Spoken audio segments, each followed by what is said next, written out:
পরিকল্পনা মাফিক কিছুই হয় না এই অভিশপ্ত পৃথিবীতে। যতই তোমার বয়স বাড়তে থাকবে, তুমি অনুভব করতে থাকবে বাস্তবতায় শুধুমাত্র অস্তিত্ব আছে দুঃখ, কষ্ট আর যন্ত্রণার। শোনো, এই পৃথিবীর যেখানেই তুমি তাকাও না কেন, আলোর নিচে আধারের অস্তিত্ব থাকবেই। যদি বিজয়ীর অট্টহাসি শুনতে পাও, তার সাথে পরাজিতের আত্মচিৎকার অবশ্যই মিশে আছে। নিজেকে শান্তিতে রাখার স্বার্থপর প্রবণতাই সকল যুদ্ধের মূল কারণ। আর ভালোবাসাকে রক্ষা করতেই জন্ম হয় ঘৃণার।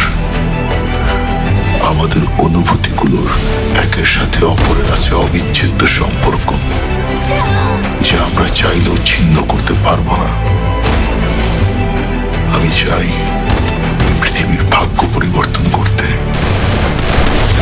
একটি পৃথিবী শুধুমাত্র বিজয়ীদের, একটি পৃথিবী শুধু শান্তির, একটি পৃথিবী শুধুই ভালোবাসার।